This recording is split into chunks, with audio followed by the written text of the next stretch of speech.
Dunia ingin kamu menerima peran kecil, terbatas, tapi kamu tak tercipta untuk pasrah. Kamu tercipta untuk melampaui batas.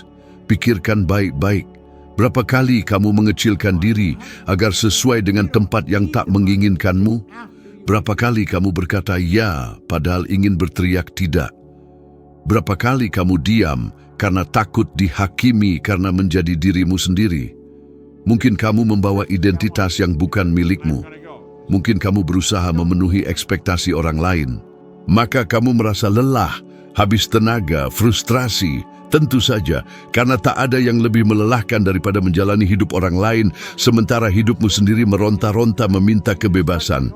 Kamu bisa memilih sekarang juga untuk mengubah cerita ini, cukup dengan autopilot. Tak peduli apa yang orang katakan tentangmu, apa yang mereka harapkan, apa yang mereka pikir kamu bisa atau tidak bisa.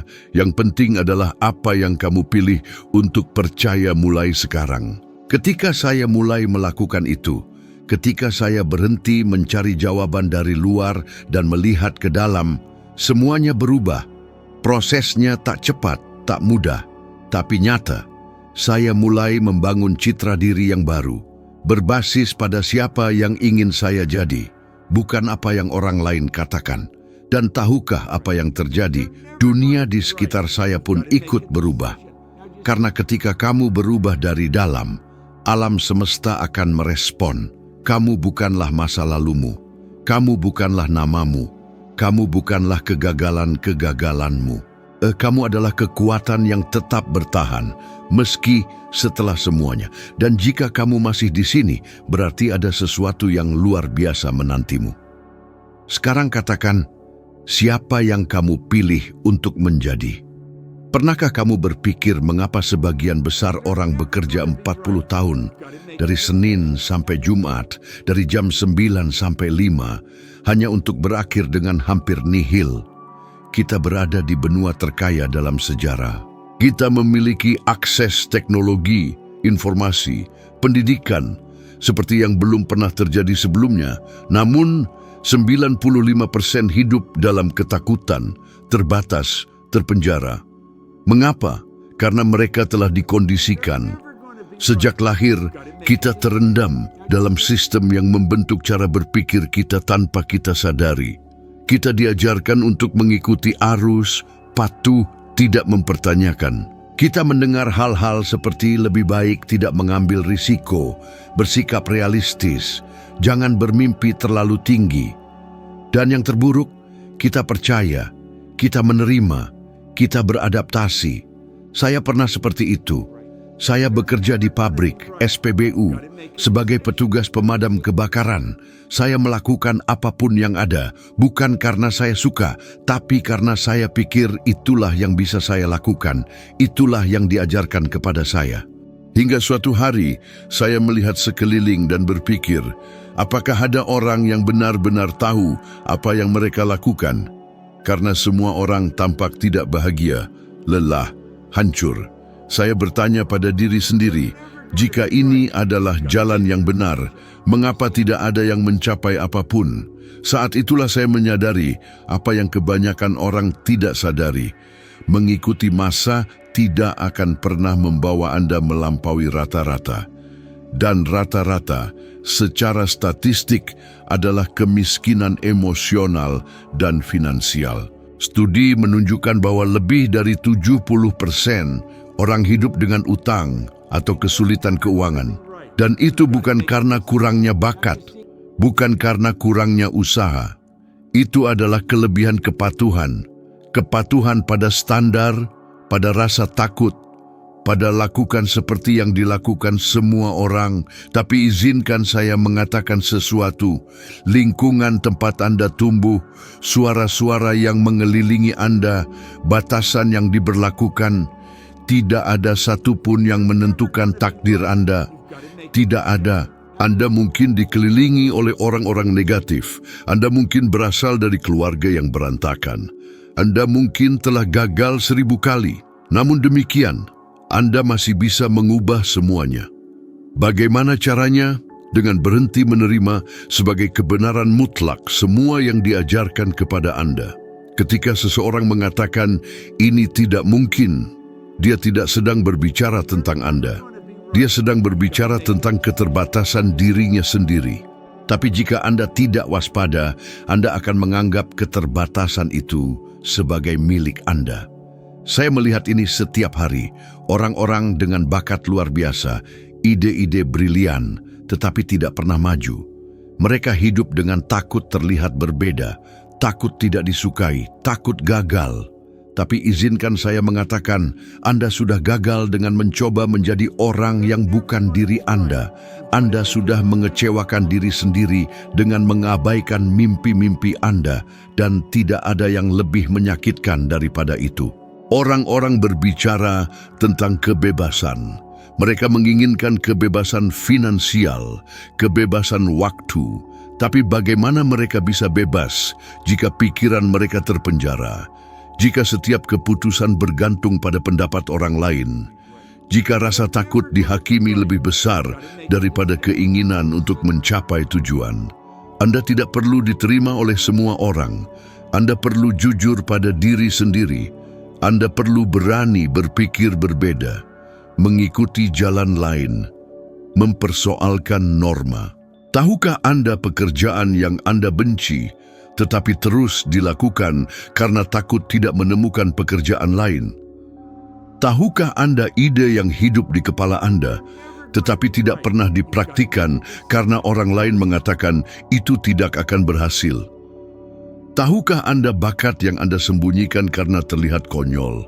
Semua itu adalah Anda yang mencoba untuk muncul, dan pengkondisian Anda menarik Anda kembali. Dan saya mengerti, tidak mudah melawan arus. Tapi itu mungkin. Saya telah melakukannya. Saya memulai dengan perusahaan kebersihan, tanpa pengalaman, tanpa gelar, tanpa dukungan. Tapi saya memiliki tujuan yang jelas. Saya tahu apa yang saya inginkan. Dan saya menolak untuk mendengarkan orang-orang yang mengatakan itu tidak mungkin. Di tahun pertama, lebih dari $100.000. Dan itu bukan sihir, itu adalah keputusan, itu adalah perubahan pola pikir, itu adalah berhenti mengulangi apa yang dilakukan semua orang, dan melakukan apa yang saya yakini akan berhasil. Anda perlu memutuskan untuk berpikir sendiri, keluar dari autopilot, berhenti menunggu persetujuan untuk mulai hidup. Karena jika Anda tidak melakukan itu, dunia akan terus memutuskan untuk Anda, mendorong Anda kemanapun mereka mau. Dan mungkin Anda berpikir, tapi bagaimana jika saya mencoba dan gagal? Saya bertanya, bagaimana jika Anda tidak pernah mencoba dan menghabiskan hidup bertanya-tanya bagaimana jadinya? Rasa sakit mana yang ingin Anda tanggung? Rasa sakit karena mencoba dan belajar? Atau rasa sakit karena berpuas diri dan menyesal? Bukan lingkungan yang menentukan Anda. Anda yang memilih bagaimana bereaksi. Anda yang memilih untuk menjadi satu dari sekian banyak, atau yang menciptakan jalan sendiri. Kehidupan yang Anda inginkan tidak ada di luar sana. Itu ada di dalam, menunggu Anda untuk mengambil keputusan yang tidak bisa diambil orang lain untuk Anda. Keputusan untuk menjadi bebas, untuk berpikir berbeda, untuk menjadi siapa diri Anda yang sebenarnya. Mungkin Anda tidak menyadarinya, tetapi ada program yang berjalan di pikiran Anda saat ini. Sebuah kode yang sunyi, tak terlihat, tetapi sangat kuat. Dan kode ini menentukan seberapa banyak Anda percaya Anda pantas mendapatkannya, seberapa banyak Anda dapat mencapai, seberapa banyak Anda dapat bahagia. Ini seperti termostat internal. Tidak peduli seberapa keras Anda mencoba memaksa keadaan eksternal, jika termostat internal Anda diprogram untuk kekurangan, ketakutan, keterbatasan, lebih cepat atau lambat Anda akan kembali ke titik itu. Lagi dan lagi saya telah melihat ini terjadi pada puluhan orang, orang-orang yang berbakat, ulet, dengan ide-ide besar. Mereka menghasilkan uang untuk sementara waktu, mencapai kesuksesan, dan segera semuanya lepas dari genggaman. Karena di dalam hati, sesuatu mengatakan, ini bukan untukmu. Dan jika Anda mendengarnya cukup lama, bahkan jika hanya di pikiran Anda mulai percaya, dan ketika Anda percaya, seluruh alam semesta akan mengatur diri untuk mengkonfirmasi kepercayaan itu. Itulah mengapa Anda perlu memprogram ulang pikiran Anda. Karena selama Anda tidak melakukannya, Anda akan terus mengulangi siklus. Meskipun Anda merasa sedang melakukan sesuatu yang baru, Anda akan terus menyabot pencapaian Anda sendiri meskipun Anda bersumpah ingin menang. Saya memprogram ulang pikiran saya setiap hari. Saya mengatakan ini dengan alami, seperti seseorang yang menyikat gigi, karena begitulah seharusnya. Ini bukan sesuatu yang mistis, jauh. Ini adalah praktik, ini adalah pengulangan, ini adalah keputusan. Saya membaca buku yang sama selama lebih dari 20 tahun. Think and Grow Rich. Saya membawanya kemana-mana. Saya membacanya dengan keras. Saya mempelajari setiap baris. Bukan karena saya tidak tahu apa yang tertulis, tapi karena setiap kali membaca, saya adalah versi baru dari diri saya. Dan versi itu memahami sesuatu yang tidak dipahami oleh versi sebelumnya. Anda perlu memahami, pikiran Anda seperti sebuah kebun. Jika Anda tidak sengaja menanam apa yang ingin Anda tuai, gulma akan tumbuh sendiri. Dan gulma itu adalah pikiran otomatis yang Anda warisi. Saya tidak cukup baik, saya tidak pantas, ini bukan untuk saya. Dan mereka ada di sana, meskipun Anda tidak menyadarinya. Tetapi ada penawarnya, kesadaran, dan kemudian pengulangan. Ambil selembar kertas sekarang, tulislah persis seperti apa Anda ingin menjadi. Bukan seperti apa Anda sekarang, atau seperti apa yang orang lain harapkan dari Anda, seperti apa yang Anda inginkan.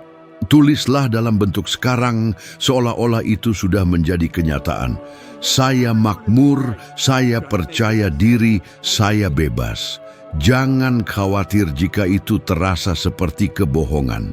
Sebagian besar kebenaran besar dimulai dengan terasa seperti kebohongan, sampai Anda percaya. Dan ketika Anda benar-benar percaya, seperti yang dikatakan William James, kepercayaan menciptakan fakta. Neuroscience membuktikan ini. Studi neuroplastisitas menunjukkan bahwa otak mengatur ulang dirinya berdasarkan apa yang Anda ulangi dengan niat. Jika Anda memvisualisasikan realitas baru setiap hari dengan kejelasan, emosi, dan ketekunan, otak Anda akan mulai menerima ini sebagai hal yang normal. Dan semua perilaku Anda akan selaras dengan citra baru ini. Pikiran Anda, keputusan Anda, postur Anda. Itulah mengapa memvisualisasikan bukanlah pemborosan waktu. Itu adalah pembangunan internal. Saya ingat seorang wanita yang berpartisipasi dalam salah satu seminar saya. Dia adalah seorang pelayan. Dia bekerja 2 shift. Dia datang dengan mata panda, kelelahan, dan kalimat yang selalu diulang. Saya rasa hidup ini bukan untuk saya. Saya memintanya untuk menulis bagaimana dia ingin hidup setahun kemudian. Dia menangis sambil menulis. Karena menurutnya itu adalah pertama kalinya dia mengizinkan dirinya untuk bermimpi tanpa meminta maaf. Setahun kemudian dia kembali. Dia telah pindah kota. Membuka usaha kecil membuat manisan. Dia bekerja dengan gembira. Dia memiliki kebebasan waktu. Dan yang paling indah, dia berbicara dengan mata yang berbinar. Dia tidak perlu memenangkan lotre. Dia hanya perlu mengubah program internalnya. Bisakah Anda memahami kekuatannya? Dunia luar akan selalu mencoba meyakinkan Anda bahwa Anda kecil. Tetapi Anda bukan. Anda adalah pencipta realita Anda. Alam semesta merespon apa yang Anda pancarkan, bukan apa yang Anda katakan Anda inginkan. Dan Anda memancarkan apa yang Anda yakini. Jadi pertanyaan sebenarnya bukanlah apa yang Anda inginkan. Pertanyaannya adalah apa yang Anda yakini Anda pantas dapatkan. Dan jika jawaban itu masih tercemar oleh rasa malu, keraguan, atau ketakutan, disitulah Anda harus bekerja. Mulailah hari ini, duduklah dengan tenang. Pejamkan mata, lihatlah diri Anda menjalani hidup impian Anda. Rasakan emosinya seolah-olah itu sudah nyata. Kemudian tulislah, bacalah dengan keras, bawa kertas itu bersama Anda. Bacalah lagi, bacalah ketika Anda sedih, bacalah ketika Anda ragu, bacalah sampai tubuh Anda percaya bahkan sebelum dunia melihatnya. Karena ketika itu terjadi, tidak ada, sama sekali tidak ada yang dapat menghentikan Anda. Berapa kali Anda berhenti mengikuti ide karena seseorang mengatakan itu konyol? Berapa kali Anda menyerah bahkan sebelum memulai hanya karena takut terlihat lucu? Yang sebenarnya adalah sebagian besar orang terikat bukan oleh rantai nyata, tetapi oleh pendapat. Pendapat teman, rekan kerja, keluarga, orang asing, di media sosial. Dan tahukah Anda apa yang lebih tragis? Pendapat-pendapat itu berubah sepanjang waktu. Dan meskipun demikian Anda terus hidup di bawah bebannya. Anda tidak dibuat untuk memenuhi harapan siapapun. Tetapi jika Anda jujur pada diri sendiri, Anda akan mengakui bahwa Anda hidup dengan mencoba untuk menyesuaikan diri. Hidup dengan mencoba membuktikan bahwa Anda cukup baik. Hidup dengan mencoba menyenangkan. Dan itu membunuh Anda dari dalam, karena sekeras apapun Anda mencoba itu tidak pernah cukup. Akan selalu ada seseorang yang mengatakan itu tidak cukup. Akan selalu ada seseorang yang meragukan Anda. Dan jika Anda membiarkan diri Anda terbawa oleh hal itu, Anda akan lupa siapa diri Anda. Saya mengenal seorang pemuda bertahun-tahun yang lalu yang memiliki cahaya khusus, bakat alami, ide-ide luar biasa. Dia bermimpi besar dan dia memiliki segalanya untuk membangun sesuatu yang revolusioner. Tetapi setiap kali dia berbicara tentang rencananya, seseorang akan menertawakannya. Itu tidak akan berhasil. Anda terlalu banyak bermimpi. Hati-hati agar tidak kecewa. Perlahan-lahan, dia mulai diam, dia memudar, sampai dia menyerah pada semuanya. Bertahun-tahun kemudian, saya bertemu dengannya. Dia pahit, terkalahkan, kosong. Itu membuat saya sedih, karena saya tahu apa yang bisa dia capai. Tapi dia menyerahkan kendali hidupnya kepada rasa takut. Rasa takut ditolak, rasa takut dikritik, rasa takut menonjol. Sekarang saya bertanya, berapa banyak mimpi yang Anda kubur hanya karena seseorang meragukan Anda? Berapa banyak ide yang Anda redam karena Anda berpikir, bagaimana jika gagal? Berapa kali Anda bersembunyi di balik perilaku yang bukan milik Anda hanya untuk diterima? Jika Anda mencari validasi eksternal, Anda akan menghabiskan hidup mengemis persetujuan. Anda akan membuat pilihan yang tidak mewakili Anda. Anda akan mengikuti jalan yang tidak memuaskan Anda. Anda akan menjadi versi pucat dari siapa yang seharusnya Anda jadi. Dan mungkin Anda berpikir, tapi saya tidak ingin mengecewakan siapapun. Pertanyaannya adalah, dan Anda, pernahkah Anda berpikir betapa Anda telah mengecewakan diri sendiri karena mengabaikan suara hati Anda sendiri? Ketika hidup saya mulai berubah, bukan ketika saya mulai menghasilkan lebih banyak uang, itu ketika saya berhenti meminta izin untuk bermimpi. Ketika saya berhenti berkonsultasi dengan orang lain sebelum memutuskan untuk diri saya sendiri. Ketika saya memutuskan bahwa satu-satunya pendapat yang benar-benar penting adalah pendapat saya sendiri, karena saya yang hidup bersama saya 24 jam sehari. Saya yang merasakan sakitnya tidak menjadi diri sendiri. Saya yang membayar harganya ketika saya mengabaikan diri sendiri. Dan lihat, ini bukan berarti Anda akan menjadi pemberontak. Ini bukan tentang mengabaikan semuanya dan semua orang. Ini tentang mengakui bahwa tidak ada yang lebih mengenal apa yang berkobar di dada Anda daripada diri Anda sendiri. Tidak ada yang merasakan urgensi mimpi Anda seperti yang Anda rasakan. Tidak ada lagi yang bertanggung jawab untuk membangun hidup Anda. Ingin contoh? Robin Williams. salah satu nama terbesar di dunia perfilman. Dia membuat dunia tertawa seperti yang belum pernah dilakukan orang lain. Tetapi di dalam hati, dia berjuang melawan rasa sakit yang mendalam. Dia memiliki tepuk tangan, kesuksesan, pengakuan, tapi dia tidak memiliki kedamaian batin. Dan ini menunjukkan bahwa tidak ada validasi eksternal yang dapat menggantikan kurangnya penerimaan internal. Tidak ada penonton yang cukup jika Anda belum belajar untuk bertepuk tangan untuk diri sendiri. Anda bisa menghabiskan hidup mencoba menjadi apa yang orang lain inginkan, atau Anda bisa mulai hari ini untuk menjadi siapa diri Anda sebenarnya. Anda bisa terus takut dihakimi, atau Anda bisa memutuskan untuk bebas untuk salah, belajar, tumbuh, karena itulah yang dibutuhkan oleh kehidupan yang sebenarnya, keaslian. Dan berikut adalah latihan sederhana, tetapi ampuh. Hari ini, luangkan beberapa menit untuk menulis surat untuk diri Anda sendiri, sebuah surat penerimaan. Tulislah seolah-olah Anda sedang berbicara dengan seorang teman baik. Katakan bahwa tidak apa-apa untuk tidak menyenangkan semua orang. Bahwa tidak apa-apa untuk belum melakukan semuanya dengan benar sampai sekarang. Katakan bahwa mulai hari ini, Anda memilih untuk mendengarkan diri sendiri, memilih untuk menghargai diri sendiri, memilih untuk memprioritaskan diri sendiri, dan bacalah surat itu setiap kali Anda ragu, setiap kali dunia berteriak lebih keras daripada suara hati Anda. Karena jika ada satu hal yang telah saya pelajari, ialah bahwa dunia memperlakukan Anda dengan rasa hormat yang sama seperti yang Anda berikan pada diri sendiri. Dan jika Anda memperlakukan diri sendiri sebagai prioritas, maka alam semesta akan merespon, karena ia selalu merespon. Tetapi hanya ketika Anda memutuskan untuk merespon diri sendiri terlebih dahulu.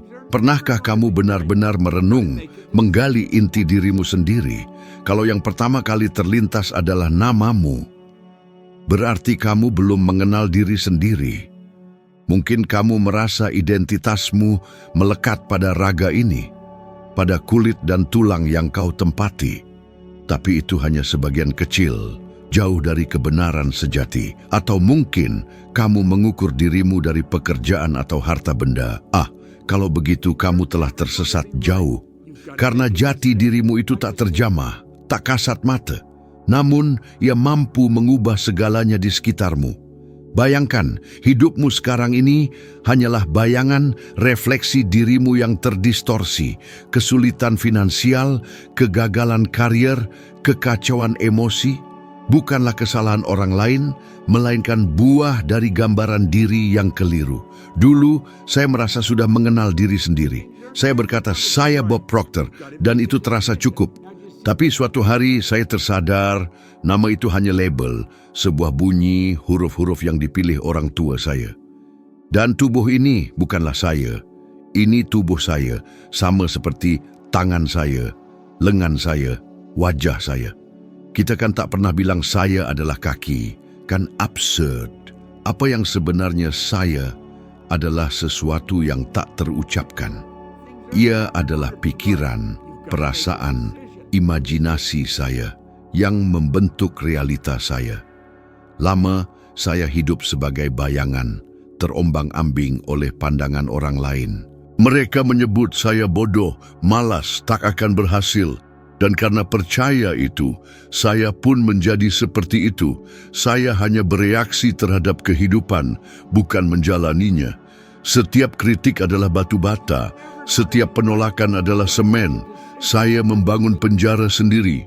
Penjara tak terlihat yang membayangi setiap pekerjaan yang menyedihkan, setiap hutang yang tak terbayar, setiap malam yang penuh frustrasi. Saya selalu bertanya, kenapa aku?